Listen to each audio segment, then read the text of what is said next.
ਅੱਜ ਮੈਂ ਗੱਲ ਕਰਨੀ ਸ਼ਾਇਦ ਅਫਰੀਦੀ ਗੰਦੇ ਆਂਡੇ ਦੀ। ਗੱਲ ਇਹ ਵੀ ਜਿਹੜਾ ਉਪਕਾਰੀ ਹੈਗਾ ਉਹਦਾ ਤੇ ਸੁਣਿਆ ਵੀ ਉਹ ਬੂਟ ਪਾਲਿਸ਼ ਕਰਦਾ ਹੈਗਾ ਤੇ ਇਹ ਤੂੰ ਤੇ ਜਾ ਕੇ ਉਹਦੀ ਗਰਦਨ ਨੂੰ ਚੁੰਮ ਲਿਆ। ਤੈਨੂੰ ਪਤਾ ਵੀ ਇੱਥੇ ਕੌਣ ਚੁੰਮਦਾ? ਇੱਥੇ ਤੇ ਔਰਤਾਂ ਨੂੰ ਚੁੰਮਦੀ ਹੈ ਇਸ ਜਗ੍ਹਾ ਤੋਂ।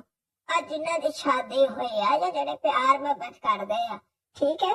ਤੇ ਮੈਂ ਤੇ ਹੈਰਾਨ ਹੈ ਵੀ ਜਨਰਲ ਵਨੀਰੇ ਤੈਨੂੰ ਵੀ ਇਹ ਸ਼ੌਕ ਹੈਗਾ।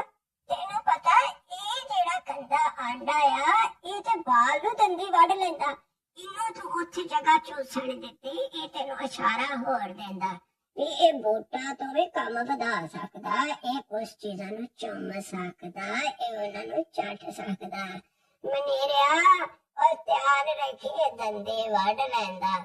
ਉਹ ਤੇ ਪਕਾਰੀ ਜਿਹੜਾ ਉਹ ਤੇ ਅਰਦਲੀ ਹੈਗਾ, ਉਹ ਤੇ ਜੀ ਕਰਕੇ ਬੂਟ ਬਾਟ ਪਾਲਿਸ਼ ਕਰਦਾ, ਉਸ ਤੋਂ ਉੱਤੇ ਤਾਂ ਉਹਨੂੰ ਤੂੰ ਜਾਣ ਨਹੀਂ ਦਿੰਦਾ।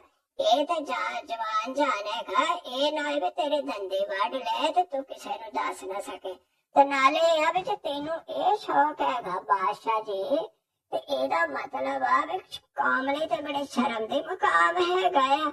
ਇਹ ਬਗੈਰਤ ਕ੍ਰਿਕਟ ਵਿੱਚ ਤੇ ਆਂਡੇ ਲੈਂਦਾ ਰਿਹਾ, ਇਹਦੇ ਕੋਲ ਇੰਨੇ ਆਂਡੇ ਹੈਗੇ। ਬੀਬਾ ਤੈਨੂੰ ਚਾਹੀਦਾ ਤੂੰ ਇੱਕ ਸ਼ਾਮ ਦਾ ਤੇ ਗਾਲੀ ਗਲੋਚ ਛੱਡ ਤੇ ਡਰਾਮੇਬਾਜ਼ੀ ਛੱਡ ਤੇ ਤੂੰ ਹੋਟਲ ਖੋਲ ਲੈ। ਆ ਤੁਸੀਂ ਪੇੜੇ ਚੰਗੇ ਬਣਾ ਲੈਂਦੇ ਆ ਤੇ ਇਹ ਆ ਵੀ ਤੂੰ ਹੋਟਲ ਖੋਲੇਗਾ, ਆਂਡੇ ਤੇਰੇ ਕੋਲ ਵਾਵਾ ਹੈਗੇ ਆ ਤੇ ਤੂੰ ਖਾਣੇ ਦੇ ਨਾਲ ਨਾਲ ਇੱਕ ਆਂਡਾ ਫ੍ਰੀ ਦੇ ਦੇ।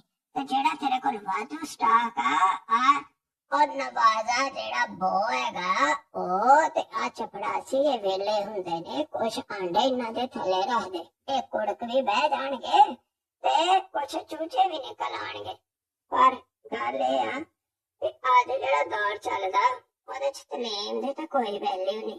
ਇਹ ਆ ਵੀ ਜਿਹੜਾ ਹੁਣ ਕੱਲ ਪਾਲਿਸ਼ ਤੋਂ ਉੱਤੇ ਵੱਧ ਚੁੱਕੀ ਆ, ਹੁਣ ਗੱਲ ਆ ਗਈ ਚੂਸਣ ਤੇ ਚੱਟਣ ਤੇ। ਤੇ ਹੁਣ ਜਿਹੜਾ ਵਾਧੂ ਚੱਟੇਗਾ ਤੇ ਚੰਗਾ ਚੱਟੇਗਾ ਉਹਦੇ ਹੀ ਗੁੱਡੀ ਉੱਚੀ ਜਾਣੀ ਆ।